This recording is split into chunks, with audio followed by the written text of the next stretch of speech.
Mga bata, pag-aralan naman natin ang alpabetong Filipino sa letrang R. Ano ang mga pangalan ng mga larawan sa ibaba? Sabihin nyo nga.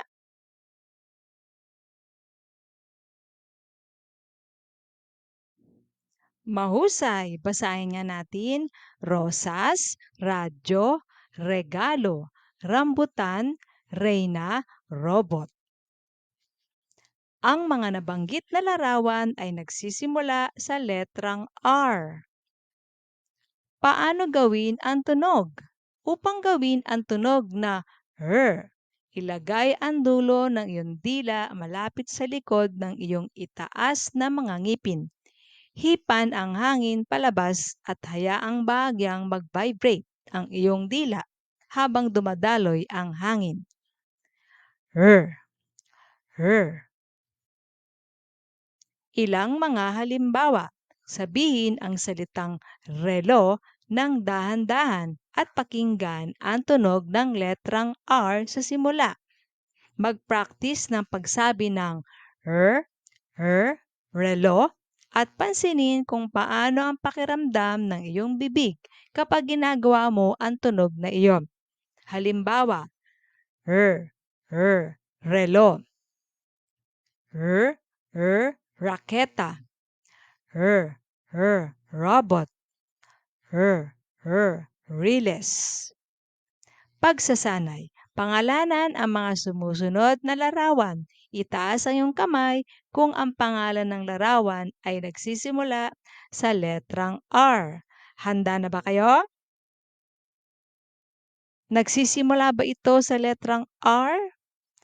Oo, ito ay repolyo. Nagsisimula ba ito sa letrang R? Hindi, ito ay tuta. Nagsisimula ba ito sa letrang R? Oo, ito ay raketa.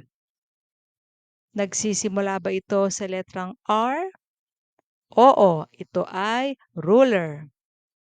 Nagsisimula ba ito sa letrang R? Hindi, ito ay pusa.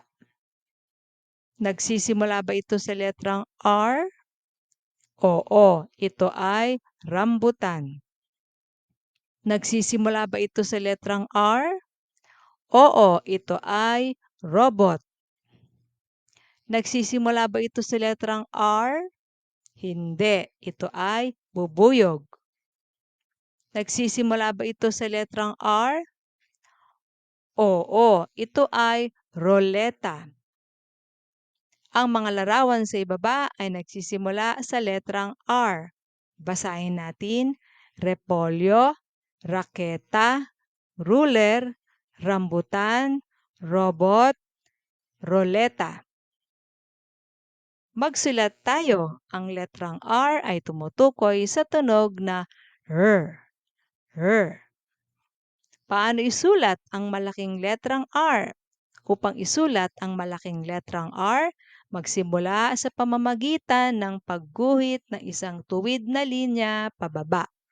Pagkatapos, mula sa itaas, gumuhit ng isang kurba pakanan at pababa hanggang sa kalahati. Sa huli, magdagdag ng isang pahilis na linya pababa mula sa gitna ng kurba. Ngayon, mayroon ka ng malaking letrang R. Maaari mo itong gawin sa iyong papel. Maliit na letrang R. Upang isulat ang maliit na letrang R, magsimula sa pagguhit ng isang tuwid na linya pababa. Pagkatapos, lumikha ng isang maliit na kurba sa itaas na pakanan. Ganyan ang tamang pagsusulat ng maliit na letrang R. Maraming salamat sa inyong pakikilahok.